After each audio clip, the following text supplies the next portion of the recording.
Well, Ryan, going to be a strange post-match, I think, because normally off the back of a 6-0 defeat, you'd be disappointed, but actually, box to box, you played exactly really as you set out the game plan, didn't you? Yeah. I've just said to the girls at full time there, look, you should be proud of yourselves. Look, we've executed the game plan. Sounds weird on a 6-0 defeat, but our structure, I didn't think Exeter played for us lots and had peppered us with shots on goal, but just a little bit disappointed in the manner of some of the goals. But like you say, I couldn't have been prouder of the effort the girls put in. We spoke about character and resilience, I think, in previous interviews, and I think that was there again in abundance. It would have been easy to throw the towel in at 4-0 after 32 minutes, but look, we put our bodies on the line, and 2-0, and in the second half Exeter have come out with a almost near full strength team and shown us some respect, which is credit to them. They're a very good side.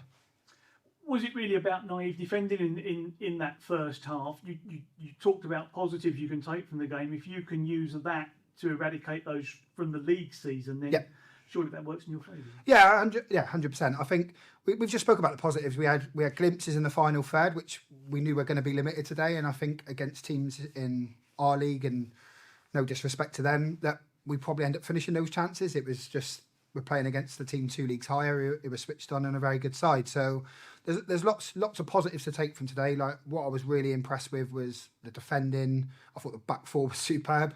The want to get in front of blocks and block shots and put tackles in. Look, we've probably been missing that in the last few weeks, and we've had that. So real positive to take from there. But look, end of the day, Exeter's the level they're at. That's where we need to get to, and we can take lots of learnings from that. And there are slightly different roles for some of the girls as well. You asked Roxy Thomas and Lucy Palmer to drop effectively back into a 4 rather than being wing backs. You said that the centre two, particularly Jess Gooch and Izzy Hillier-Nichols, were absolutely outstanding this afternoon. Yeah, look, Roxy's naturally a left back, so it was quite an easy switch, and Lucy's played right back for most of our life. So look, they're good players. We knew Exeter were good and strong in wide areas, so we went with what we perceive as probably the strongest 4 we had available at the back. And we tried to limit them. They're a good side. They've got pace in abundance, and we tried to limit the areas in wide. Obviously, they've got a few goals from wide areas, so we need to look at it a little bit. But overall, I thought, like you say, the structure was very good. I was really impressed with how we've had 7 days to work on a complete different structure than what we're asked them to play in the league, and I thought they executed it to a T.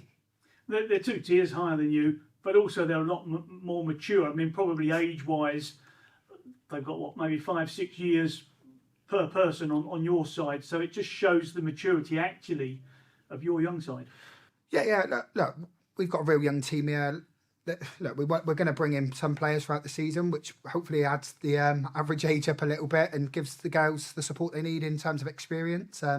But look, if we can keep this team together, I'm looking out there now. I'm actually really excited about the future at Torquay, because they've been a credit to themselves today, and if we can keep them when they're 21, 22, and they've got that bit more maturity and game understanding, I think they'll be a very good side. This was billed as maybe the biggest, or one of the biggest games in Torquay women's history. Arguably, you've got a bigger game in 7 days' time. 2 unbeaten sides in the league, yourselves and Forest Green. That's a vital game coming up in 7 days' time that you've got to prepare for.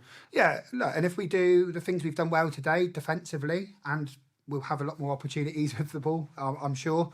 Look, we can go and beat Forest Green. We're a good side. Forest Green are a good side. I think that we win that game, we're pretty much should go top of the league bar, get teams ever playing more fixtures. But yeah, we'll do our homework and try and nullify Forest Green where we can.